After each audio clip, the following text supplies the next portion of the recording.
세월호 참사 피해자 가족분들이 대한변호사협회와 함께 민간진상조사위원회 구성 등등 여러 가지 협약을 체결했네요. 어떤 내용인지 또 실현 가능성은 있는지 대한변호사협회 쪽 설명 들어봅니다.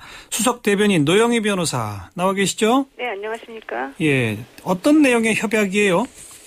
우선 가족대책위 대한변협법률지원단이라는 이름으로요.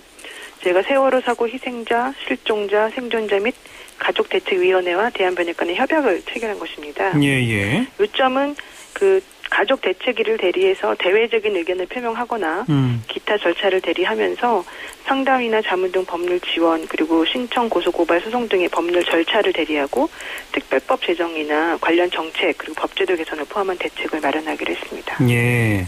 그렇죠. 이 피해 입으신 분들 사망한 분이건 아니면 구조된 분이건 여전히 실종 상태인 분이건 이것저것 앞으로 법률적으로 할 일들이 많아요. 그거 하나하나를 다 자문하신다 이 말이고. 네, 맞습니다. 특별법 제정에도 함께 한다 이런 얘기로군요. 네.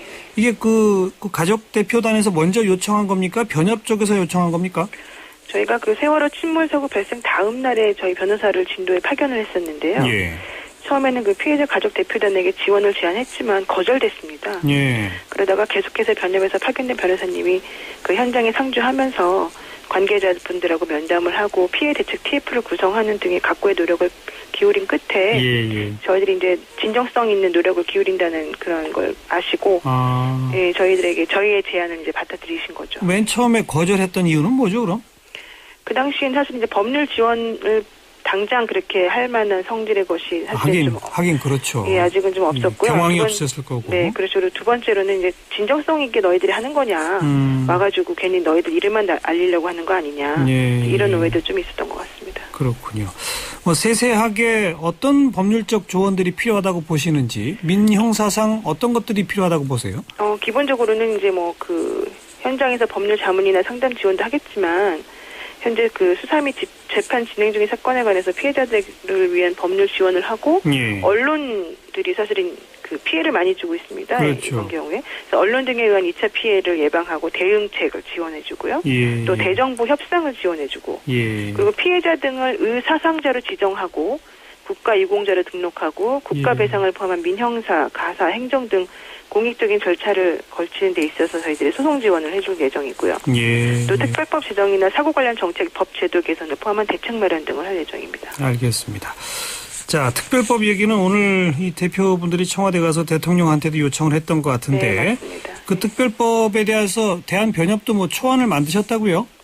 예, 저희가 이제 사실은 이 특별법을 마련하려는 이유는 이제 저희가 아까 주장한 것처럼 민간 진상조사위원회를 구성해야 되지 않습니까? 그래서 기본적으로 민간 진상조사위원회라는 거는 사실은 이제 그 취지는 좋지만 권한이 아무것도 없을 수가 있기 때문에 그렇죠. 그렇게 해서는 실효성을 거둘 수가 없습니다. 그래서 저희들이 할 수 있는 여러 가지 방법을 다 동원해서 예를 들면 수사권이라든가 증인 소환 권한이라든가 이런 문서 제출 요청이라든가 관련자 동행 명령이라든가 또 정당한 사유가 없이 협조를 거부하는 사람들을 제재할 수 있는 권한 등을 저희들이 이제 받아야 되고요. 또 그런 게 다 특별법에 들어가야 된다 이 말이죠. 그렇죠. 그리고 충분한 예산하고 인력이 보장돼야 되거든요. 물론이죠. 그러한 도움을 받기 위해서는 당연히 법 제정이 필요하다라고 하는 인식 때문에 지금 저희가 준비를 하고 있습니다. 그나저나 정부도 지금 검경합동수사본부가 수사를 하고 있는 상태고 국회에서도 이제 조만간 국정조사를 하게 될 것 같은데 그렇죠. 예. 이 변협하고 이 가족 대표분들은 그것이 아닌 국회나 정부가 아닌 민간지상조사위원회를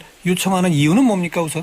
우선 처음에 사고가 일어난 이후부터 현재 이르기까지 해경이나 정부, 각 해당 층의 공무원 등 관이했던 행동들을 비추어 봤을 때 그들을 믿을 수가 없다라고 하는 생각 때문입니다. 결과적으로는 책임을 물리지 않고 자신의 안위를 생각하지 않는 객관적이고 중립적인 조사기구가 필요하다는 데 의견 일치를 보게 된 것이죠.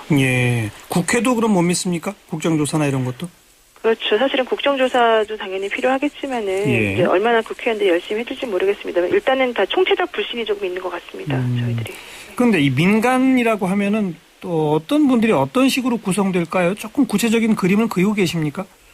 저희들이 생각하고 있는 것은 일단 그 유족 대표, 그러니까 이 피해자 측에서 그 믿을 수 있는 그런 분들, 또 변협 쪽 사람들, 시민단체들 이런 분들을 저희들 중심으로 해서 이제 그 꾸려 나가야 될 것 같고요. 그 특별법이 어떤 모습으로 그려지는지에 따라서 그 형태가 좀 달라질 것 같습니다.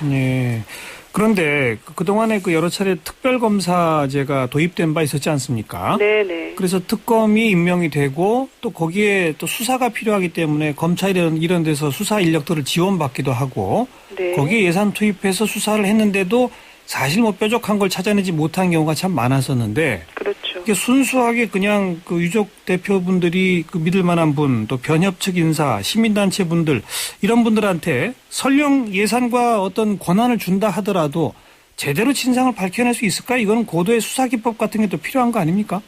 예, 그래서 사실은 대한민국 전체가 이 특별법 제정에 의한 진상조사단을 도와줘야 됩니다. 기본적으로 수사 능력이나 이런 것들이 사실 정확하지 않기 때문에 당연히 그 여러 가지 조력이 필요하고요. 예전에 그 특검 하는 걸 보면 특검 도입에 대해서 다 찬성하지만 결과에 대해서는 전부 다 실망하지 않았습니까? 근데 저희들은 그것이 기술이나 이런 거의 문제라기보다는 진상을 조사하고 원인을 규명하려고 하는 노력이나 진정성이 부족했기 때문이라는 판단입니다. 기본적으로 저희들이 만약에 뭐 필요로 하는 여러 가지 기술적인 혹은 전략적인 이런 부분이 있다면 그건 얼마든지 도움을 받을 수 있는데 진실을 파헤치려는 그런 마음이 없으면 아무리 그런 것들이 제대로 된다 하더라도 결과적으로는 진실을 밝혀낼 수 없거든요. 그래서 저희들이 원하는 것은 민간 진상조사단이 결국에는 이 사건에 정말 책임 있는 자가 누구냐, 왜 이런 일이 벌어졌느냐를 정확하게 찾아내고 싶다. 이런 의지의 표명입니다, 말하자면. 그 하긴 대한변협에도 검찰에 오래 계시던 검사 출신 변호사들도 많이 계신 거잖아요. 그렇죠. 검사 출신도 계시고 판사 출신도 계시고 다 많기 때문에 그런 부분은 사실 그렇게 큰 문제는 아니라고. 알겠습니다. 즉 진정성이 있다는 거에다가 과거 특검보다 훨씬 더 권한과 어떤 뭐 이런 것들이 좀 강화된다면 뭔가 실효성 있는 걸 찾아낼 수도 있겠군요. 또 그나저나 이 세월호 선장하고 선원 등 특히 4명에 대해서는 부작위한 살인죄로 기소가 됐는데 유족분들은 이거에 대해서는 어떤 입장을 보이시던가요?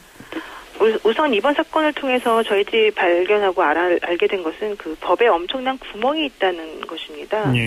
선장이나 선원 등이 분명히 나쁜 행위를 했고 처벌받아 마땅한 행위를 했음에도 불구하고 그들의 행위를 정확하게 처벌할 수 있는 규정이 부족했다라는 거죠. 근데 그나마 이제 검찰에서 그 법을 조금 더 적극적으로 해석을 해서 그 보다 적극적으로 관계자들에게 책임을 물으려고 하는 태도를 좀 보였기 때문에 그나마 유족들은 다행이라고 생각하고 있습니다만은 그것이 과연 제대로 끝까지 갈까? 정말 처벌이 돼야 되는데 처벌이 될까? 이게 뭐 1심, 2심 가면서 또 다시 흐트러지지 않을까? 이런 걱정들을 많이 하시죠. 그리고 지금 검찰의 수사는 방향이 제대로 잡혀서 잘 진척된다고 보세요? 어떤 점이 가장 큰 문제라고 보십니까? 사실 이게 문제가 뭐냐면은 아까 말씀드린 것처럼 그들의 행위를 명확하게 딱 떨어지는 규정에 맞추어서 처벌할 수 있는 게 없다는 게 문제거든요. 그러니까 법적으로 행동을 벌할 수 있는 규정이 없기 때문에 이런 방법 저런 방법을 사용하는 건데 그렇게 되면 결과적으로는 추후에 법리 공방이 벌어질 가능성이 있거든요. 예를 들어서 당장 살인죄만 하더라도 선장의 경우는 차치하고라도 선원들 그분들에게 과연 살인죄가 적용이 될 수 있을지 의심을 품는 법조인들이 많거든요. 결과적으로 수사 방향이나 이런 것들이 사실은 현실하고 조금 맞지 않는 부분들이 조금 있다는 얘기가 되겠습니다. 알겠습니다. 여기까지 말씀드릴게요. 고맙습니다. 네, 고맙습니다. 대한변호사협회 노영희 수석대변인이었습니다.